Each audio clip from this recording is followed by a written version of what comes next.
The summer heat of mid-August 1941 seemed unnaturally heavy, as if the very air at the Southwestern Front headquarters had thickened with tension and dust brought from the boundless Ukrainian fields. In the spacious office, where topographic maps were spread out on enormous tables, a stifling silence reigned, interrupted only by the dry crackling of telegraph machines and the muffled rumble of cannon fire reaching from the west. Colonel General Mikhail Kirponos stood by the window, peering into the horizon, where the sky was painted in crimson hues not by sunset, but by fires devouring ancient groves and peaceful villages. A pencil was clenched in his hands, which he constantly twirled between his fingers, a gesture that betrayed the deep internal struggle of a man on whose shoulders rested the responsibility for the fates of hundreds of thousands of subordinates and the security of an entire republic. The map before him was dotted with blue arrows of enemy wedges, which, with relentless predatory precision, squeezed around Kiev, turning the once flourishing land into the arena of the greatest tragedy of the early 20th century. Every intelligence report, every dispatch from the front lines spoke of one thing: the ring was closing, and time, that most precious resource of war, was slipping through his fingers like the dry sand of the Dnieper banks.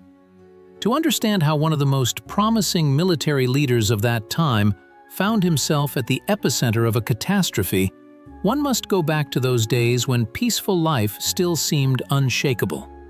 Mikhail Kirponos was not a random person in the military hierarchy. His career was forged in the fire of the Civil War and tempered in the harsh conditions of the Winter War with Finland, where he proved himself to be a decisive and proactive commander. It was for breaking through the Mannerheim line that he was awarded the title of Hero of the Soviet Union, which became a ticket to the highest echelons of command. By the beginning of the third week of June 1941, he headed the Kiev Special Military District, which with the first volleys of guns turned into the Southwestern Front. Unlike other directions, here Soviet troops managed to offer the most organized resistance in the first weeks of the conflict. Tank battles in the area of Dubno, Lutsk, and Rivne forced the enemy to slow down, but the strategic initiative still remained in the hands of the attackers.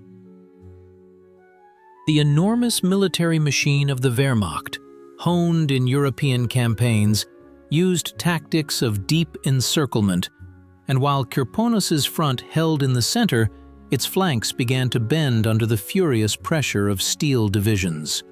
The situation began to take on a menacing character when the German command decided to temporarily abandon a direct offensive on Moscow and turn its main mobile forces south. This was a maneuver that would later be called fatal for the Soviet defense in Ukraine.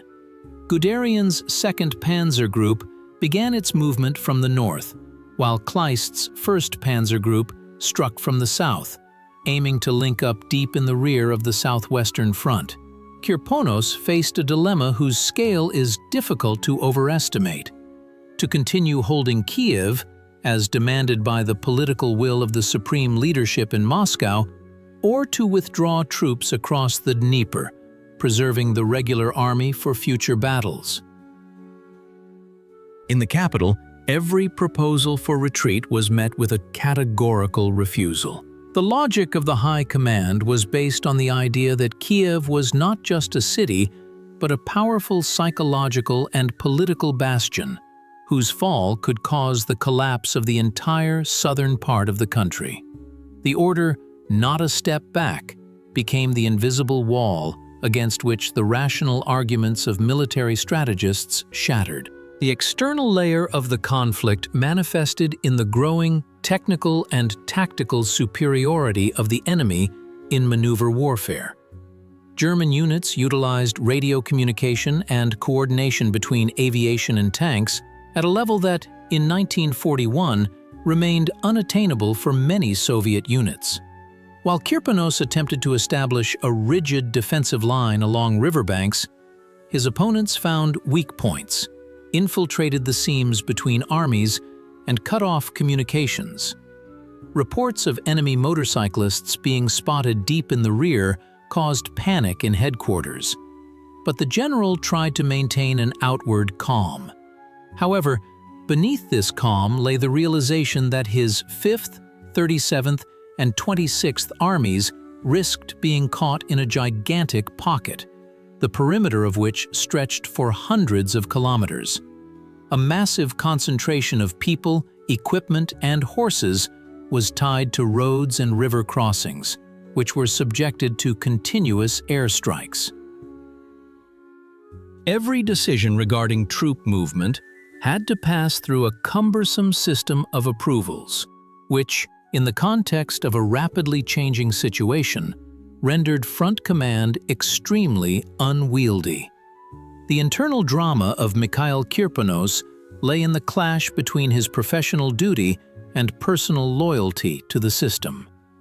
As an officer, he saw the growing catastrophe on the map as clearly as his chief of staff Tupakov or military council member Khrushchev.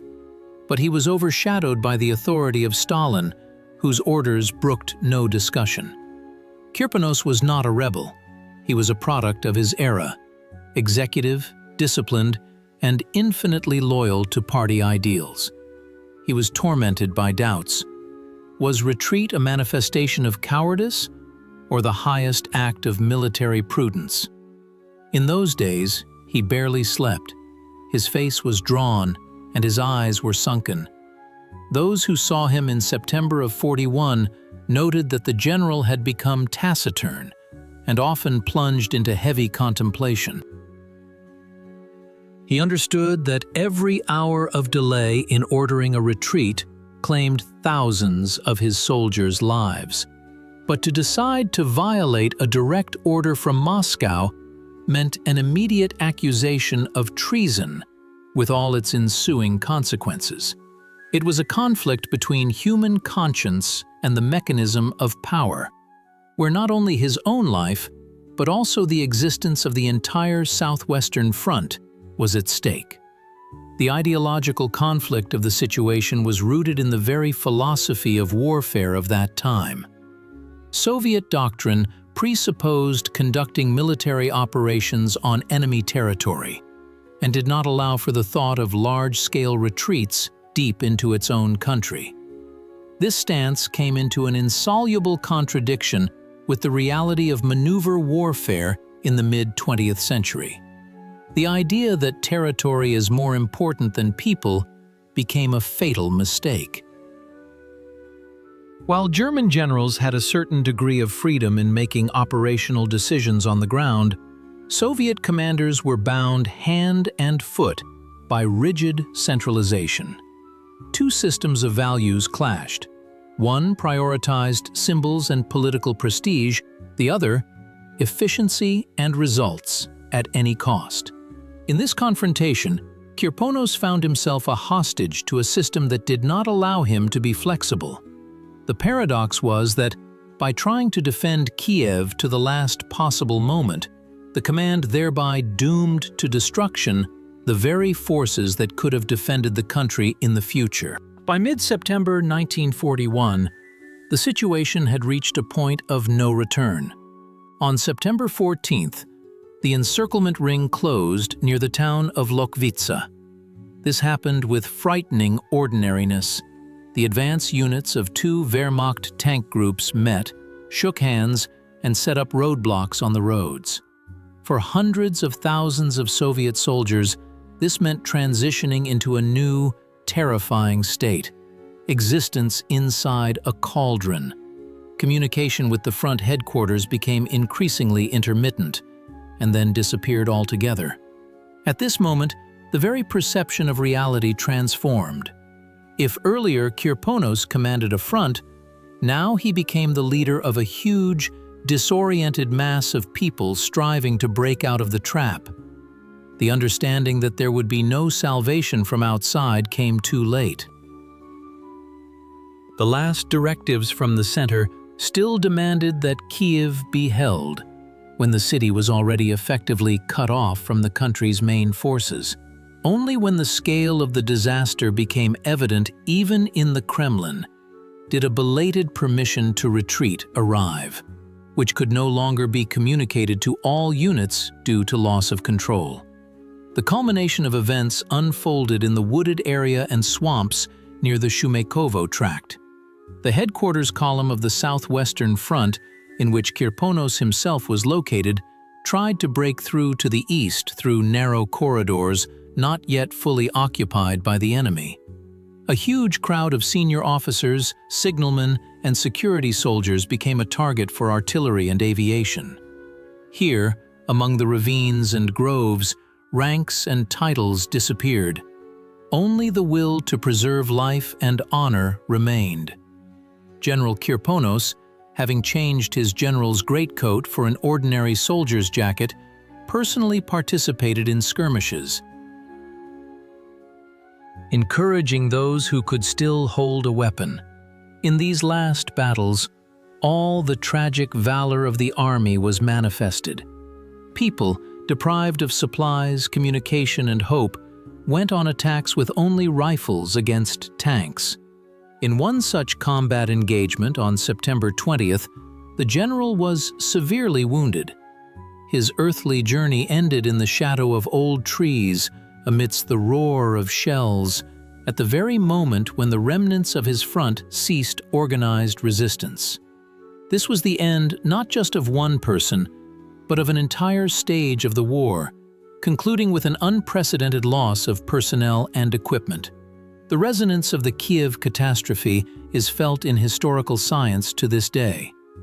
The loss of more than 600,000 people as prisoners and casualties became a devastating blow that could have led to the final collapse of the entire state. However, as is often the case in history, even in the most crushing defeat, the seeds of future victory were hidden. The stubborn resistance near Kyiv delayed the enemy's advance on Moscow by several precious weeks. These weeks allowed fresh divisions to be transferred from Siberia and the Far East, defensive lines to be prepared near the capital's walls, and the onset of cold weather to be awaited, for which the attacking side was completely unprepared. The lesson of Kyiv taught the Soviet leadership that flexibility of defense and the preservation of cadre troops are more important than holding any geographical point on the map. Kirponos's tragedy became a bitter medicine that changed the entire strategy of warfare in subsequent years. We see in this example a universal truth. Blindly following orders without considering changing reality leads to catastrophe, and the price of human error on the scale of history is measured in millions of fates. Today, looking at the events of the autumn of 1941, we understand that Mikhail Kirponos was both a hero and a victim. His fate embodies the tragedy of an entire generation that met a blow of unprecedented force and was forced to learn to fight through its own mistakes, paying the highest price for this learning.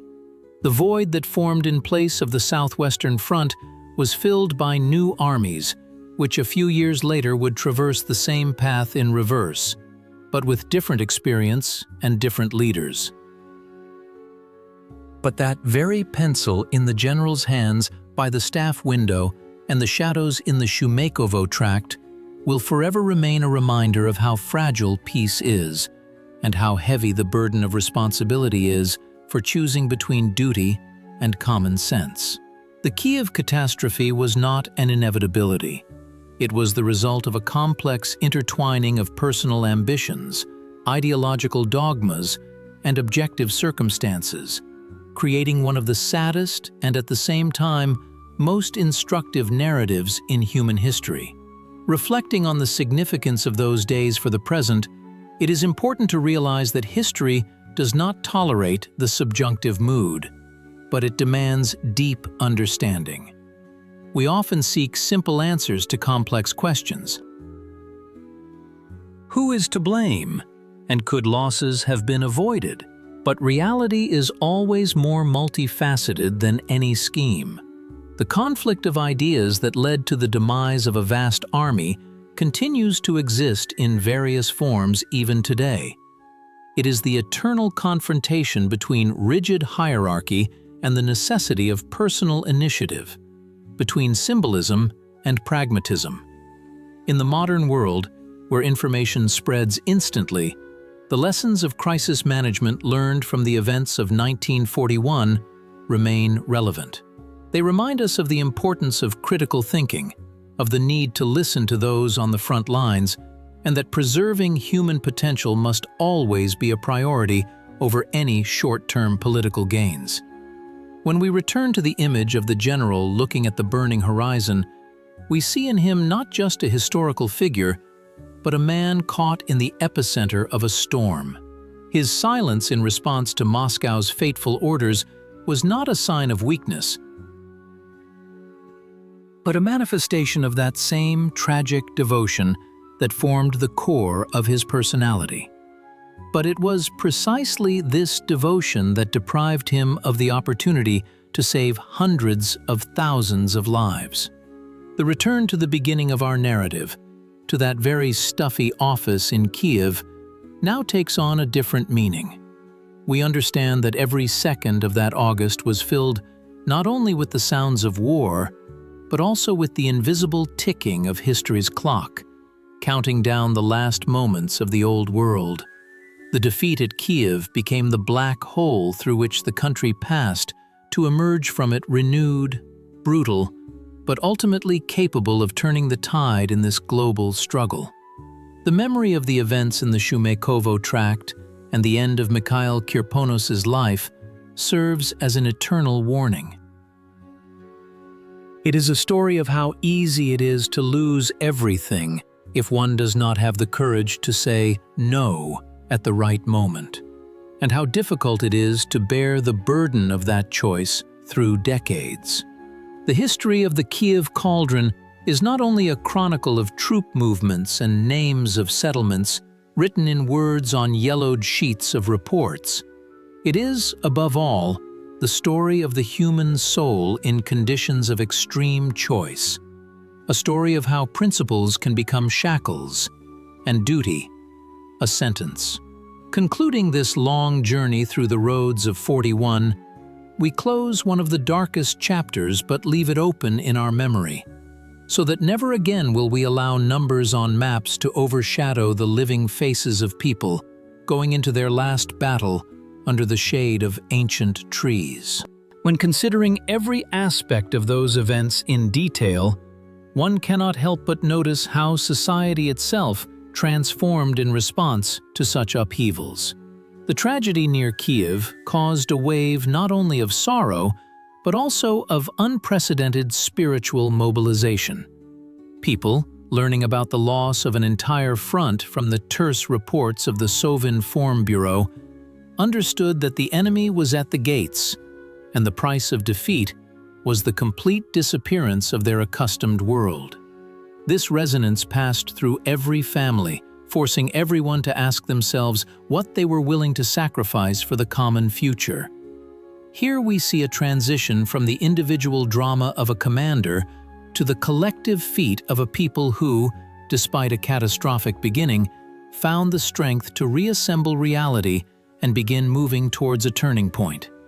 This reminds us that any crises, no matter how insurmountable they may seem, are merely temporary points in the endless flow of historical time.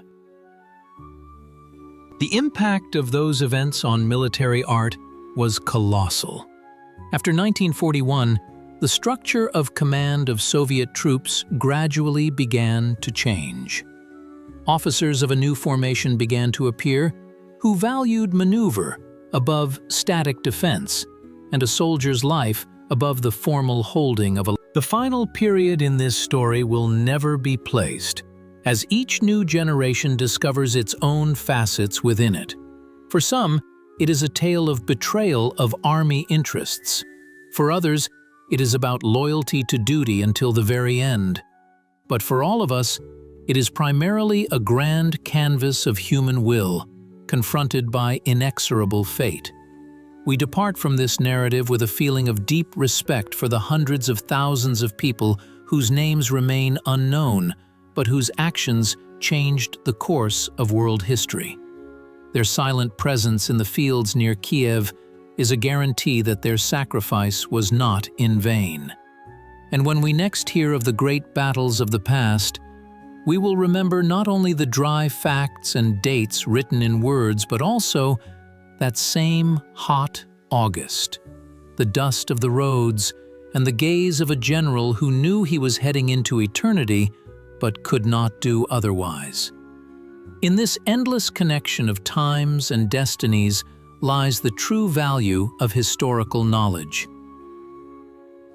It does not merely inform us of what was, it shapes us, making us wiser, more cautious, and at the same time, more resolute. The history of General Kirponos is a mirror into which everyone who takes responsibility for others should look. This mirror reflects not only the tragedy of the past, but also the hope that we can learn these lessons.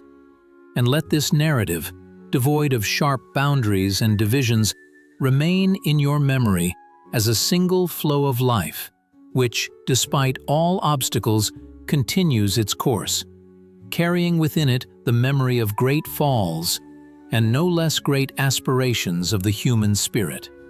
Through the decades, we hear the voices of those who remained in the cauldron of 41. These are not cries of despair, but the quiet murmur of history, speaking of how nothing is forgotten. Every word, every phrase in this text is a tribute to those who faced the impossible. We conclude this story where we began, at the window in the headquarters, looking into a future made possible by those who stood to the end on the banks of the Dnieper. And this cyclical nature of memory allows us to feel an unbreakable connection with the past, understanding that we are merely a continuation of that great and tragic history forged in the fire of 1941. The significance of the Kyiv operation for the entire course of World War II is still a subject of discussion in the highest historical circles. Some argue that if Kirponos had shown willpower and withdrawn troops against orders, the war could have ended much faster. Others insist that precisely this sacrificial defense exhausted the attacking forces to such an extent that they lacked the resources to capture Moscow before winter. In this paradox lies the true depth of the event. What appeared as a catastrophe at the operational level could have been a necessary, albeit infinitely painful, element of the overall picture at the strategic level. We will never know exactly which path would have been correct, but we certainly know the price of the choice that was made. The informational structure of this event constantly poses new questions to us. Why was intelligence not heeded? Why did logistics prove so fragile? Why did personal loyalty prove stronger than professional intuition? These questions have no definitive answers, as they concern the very nature of human psychology and the mechanisms of power. By exploring them, we develop the ability for deeper analysis not only of the past, but also of the present. The text of this story, permeated with dynamism and tension, reflects the very atmosphere of uncertainty in which the participants of the events found themselves. We strive to convey not just facts, but the very sensation of a time when the world was changing every second. The use of clear and understandable imagery helps us better envision the scale of what was happening. Imagine endless columns of people disappearing beyond the horizon, clouds of dust rising above the roads, and the quiet rustle of reeds on the riverbanks, which would soon witness a great exodus. These sensory details allow us not just to read the text, but to empathize with its characters. We see Kirponos not as a cold monument, but as a living person whose heart beat in unison with the hearts of his soldiers. And in this unity, lies the key to understanding why, despite the defeat, the spirit of resistance was not broken. The history of the Southwestern Front is a story of how important it is to maintain clarity of mind in conditions of total chaos. This is a lesson for all of us. In any, even the most hopeless situation, there is room for dignity and honor. The end of General Kirponos's earthly journey became an act of the highest responsibility. He shared the fate of his army to the end, not seeking personal salvation. This act commands respect even from the harshest critics of his strategy. We look at this example and understand that true greatness is manifested not only in victories, but also in how a person meets their most difficult test. Thus, our narrative approaches its logical conclusion, closing the circle of time. We began with a premonition of disaster and ended with an understanding of its historical significance. Between these points are the lives of millions of people, the collapse of hopes, and the birth of a new will to victory. Let this text be not just a source of information for you, but an occasion for deep reflection on how the destinies of peoples are built and what role personality plays in them. We are left alone with this silence that followed the storm of 41, and in this silence we find answers to the most important questions about ourselves and about our place in this endless movement of history.